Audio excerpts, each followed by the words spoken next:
Guys,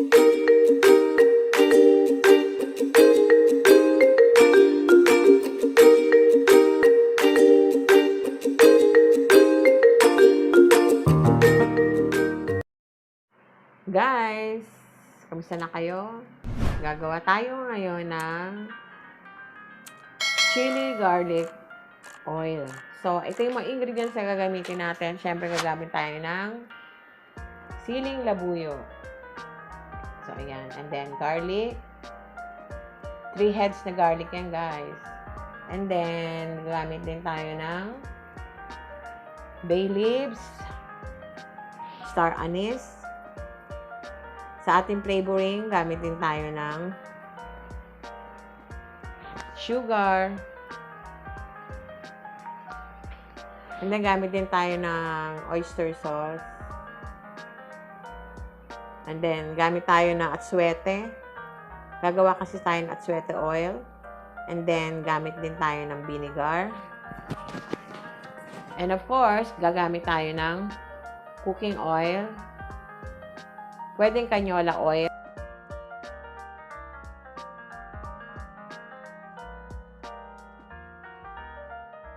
And then, gagamit din tayo ng blender. So guys, start na natin.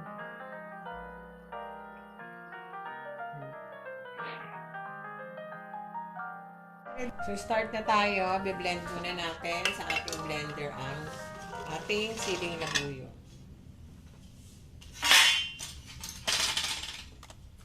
Then, gawin natin ang ating garlic. Reaction, guys. Then, since blender ito, kailangan natin ng liquid components dito. So, target na ng oil.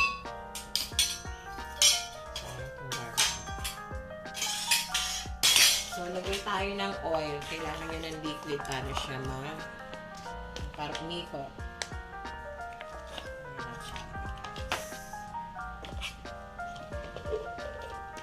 Ayan natin.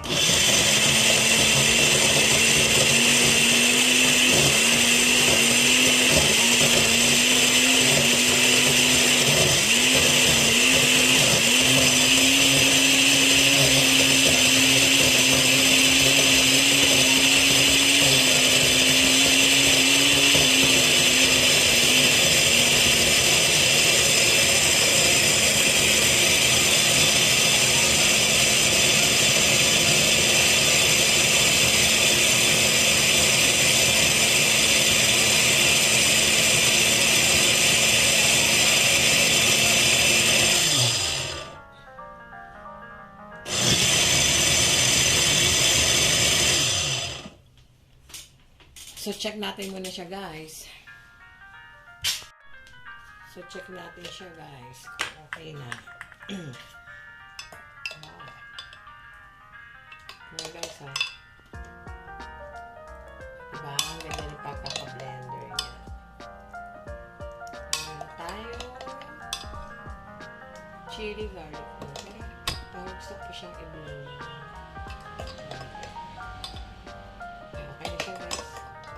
So, yung tikman, guys. Ano po yung malalim? So, okay na siya, guys. So, guys, gawa muna tayo. Gawa tayo ng ating suwete oil. Kunin lang natin yung kulay niya at flavor. Meron na kasi tayo nilagay yung mantika, kaya konti na lang muna ilalagay natin. So, kuha tayo ng konting atsuete seeds. Makakuha tayo ng flavor na atsuete.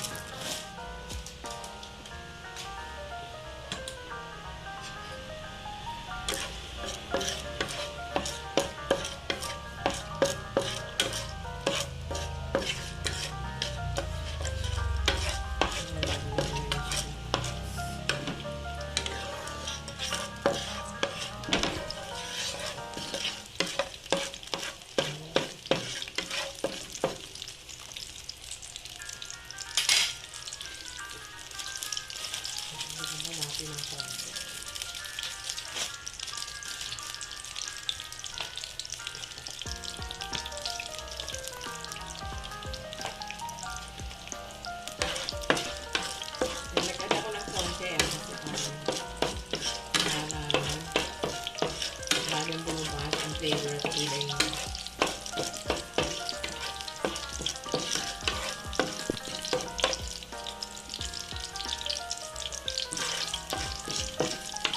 Pagdating lang natin siya sa 2 minutes guys. Kaya na lumalabas na yung flavor.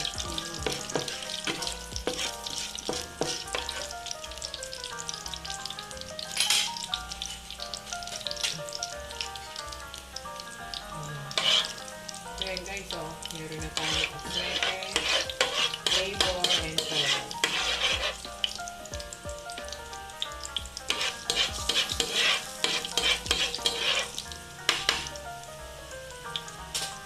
So off na natin yung ating apoy, extract na natin yung seeds para makuha natin yung liquid na nanggaling sa aswete seeds.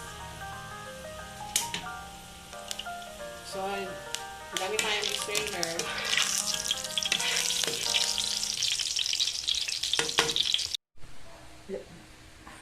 So guys, strain na natin ang ating aswete oil. Salain natin siya.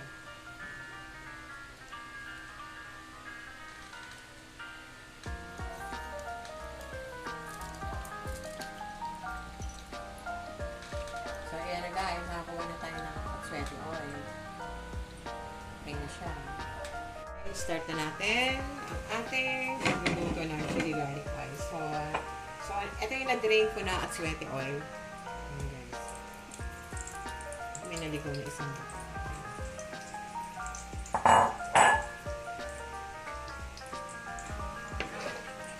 So na-infuse na natin ang color at flavor ng ating aswete. So initin natin siya ng konti. 1 to 2 minutes.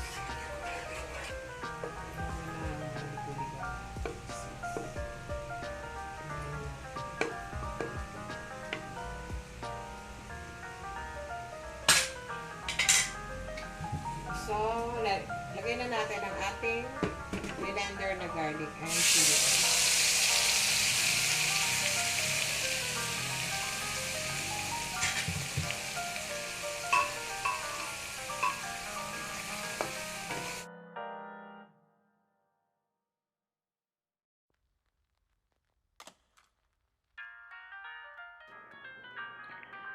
So guys, mga at least 30 to 40 minutes ang cooking time niya using low heat.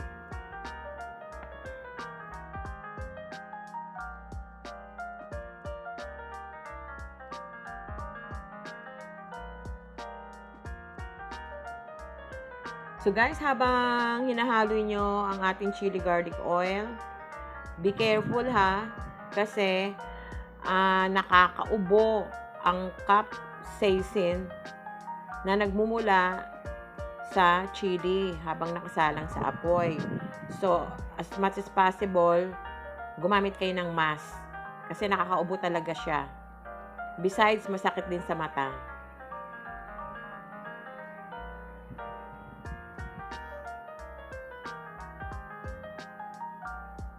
So guys, careful. Gamit kayo ng mask.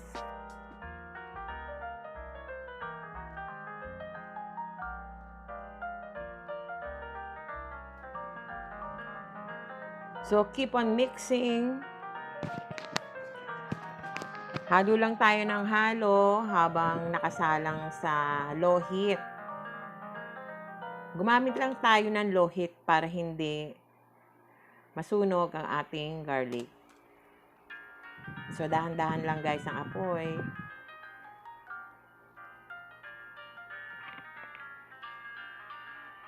Halu-haluin lang natin, maigi.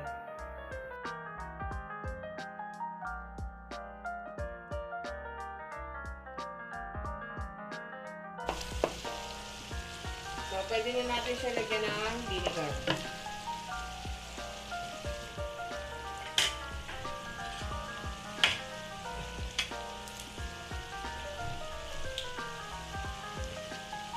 So, guys, lagyan natin ng 1, 2,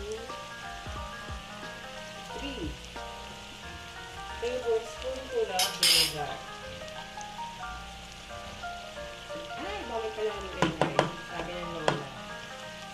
Mix. Don't mix. Bawal pala haluin. Naka 1 minute na. Pwede na tayo.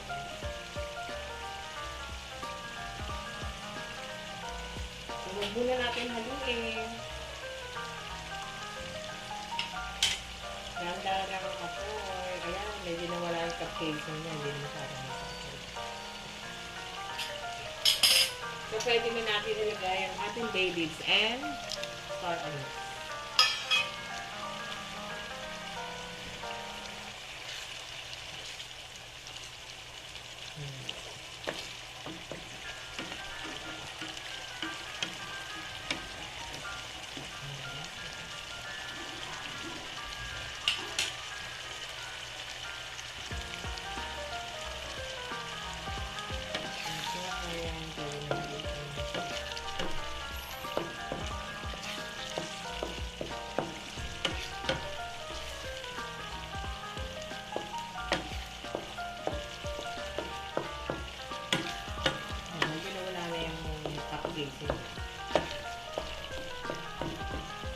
Mamaya tatanggalin din natin yung baby. Kunin na lang natin ang flavor na.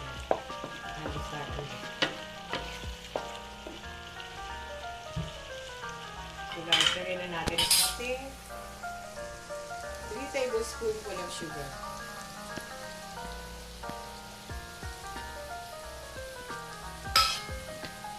Pwede rin kayo gumamit ng brown sugar. Kasi wala akong brown sugar. So, katalimutan ko lang. Since wala akong brown sugar, white sugar na lang guys.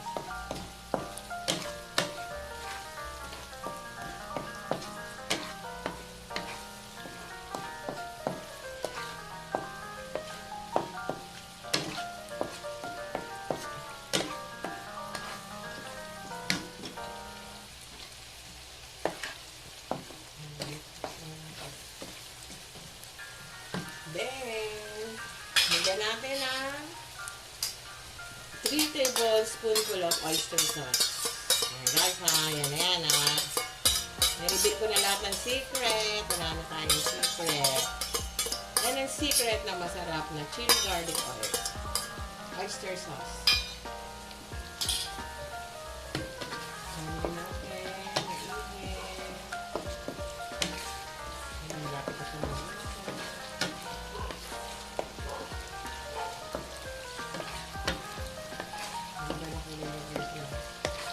Chili na kami natin. Chili na.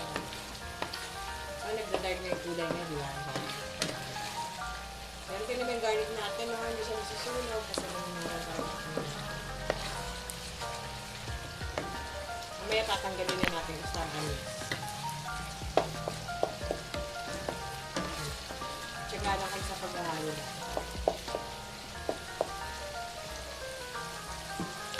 Ayan, tama-tama yan sa siomay na ginawa.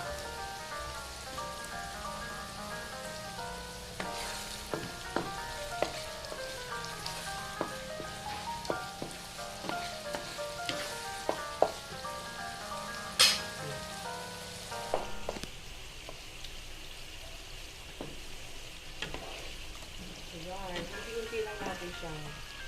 Haluin lang natin siya para hindi matunan. Tsaka, ang apoy natin talagang dahan-dahan na kaya kailangan konting tiyala lang katang-katang.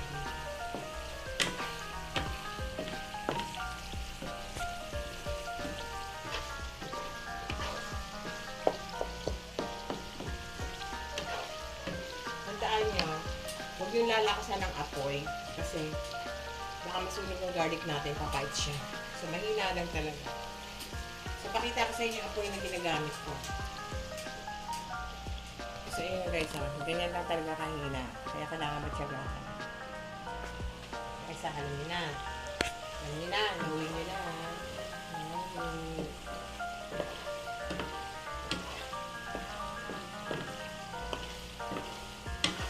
Guys, konti na lang.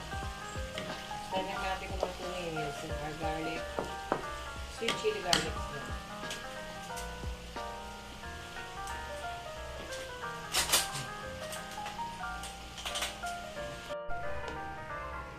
So yun guys, okay na ang ating chili garlic oil. Tanggalan natin guys yung star anise guys na nilagay natin. Tsaka ang bay leaves. Pumili natin bay leaves.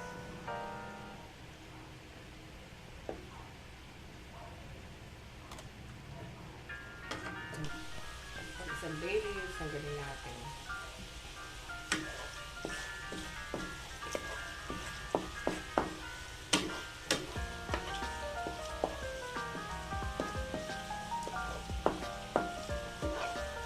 Siya guys, at na natin ang ating heat. So, transfer na natin siya sa isa. Palamigin muna natin. Lagyan muna natin siya sa ating mangkok. Papalagin natin. Cool muna natin siya. Ayan siya guys. Lipat na natin siya sa ating mangkok. Palamigin muna natin siya guys.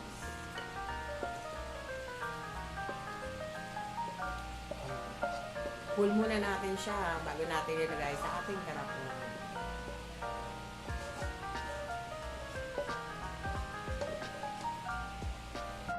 So guys, ito ang much awaited portion natin, ang tikiman portion. So guys, ito yung siomai na ginawa ko the other day. So ayan. Ginawa ko yung the other day. So ininit ko lang siya sa microwave. And then, ito pala yung garlic na ginawa ko guys. Ayan. Chili garlic oil. So, ayan guys. Yung ilalim yan ha. Napakita ko sa inyo yung ilalim. So, ayan o. Yung garlic, chili garlic natin. Sarap o. So, guys o. Ayan. So, umpisa na natin ang ating pagtikim ng ating chili garlic. So, ito yung meron din ako ditong kalamansi. With toyo, of course. Ayan, guys. Tikman na natin.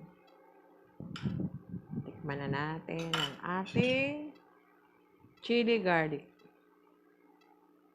Ayan, guys. Sarap. Ayan natin dito siya. So, ayan, guys. Tikman na natin.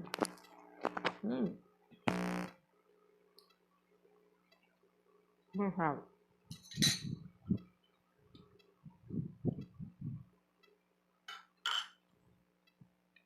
Lasang lasa.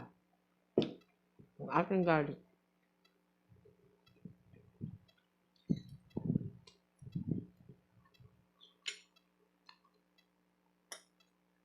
Guys, tamang-tama sa siomai. Gawa rin kayo ng chili garlic oil. Pwede ito pang negosyo, pwede nyo itong ibenta, pwede rin yung pang araw-araw na gamit. So guys, so I'm sure, ang katerno nito, siomai. Kaya aralin nyo rin yung nag-vlog din ako ng siomai. Gawa rin kayo ng siomai para may kapartner ang iyong chili garlic oil. O kaya pwede rin kayo maglaga ng kangkong, pechay, pwede rin siyang itoppings. So marami siyang paggagamitan. For example, gusto rin yung magluto ng ano ba to? Pwede nyo rin siya itoppings sa inyong mga other vegetable like okra, yan, talong. Yan, marami yung paggagamitan, guys. So guys, sana nagustuhan nyo ang video ko ng chili garlic oil. So, gumawa na rin kayo, guys. Thanks for watching.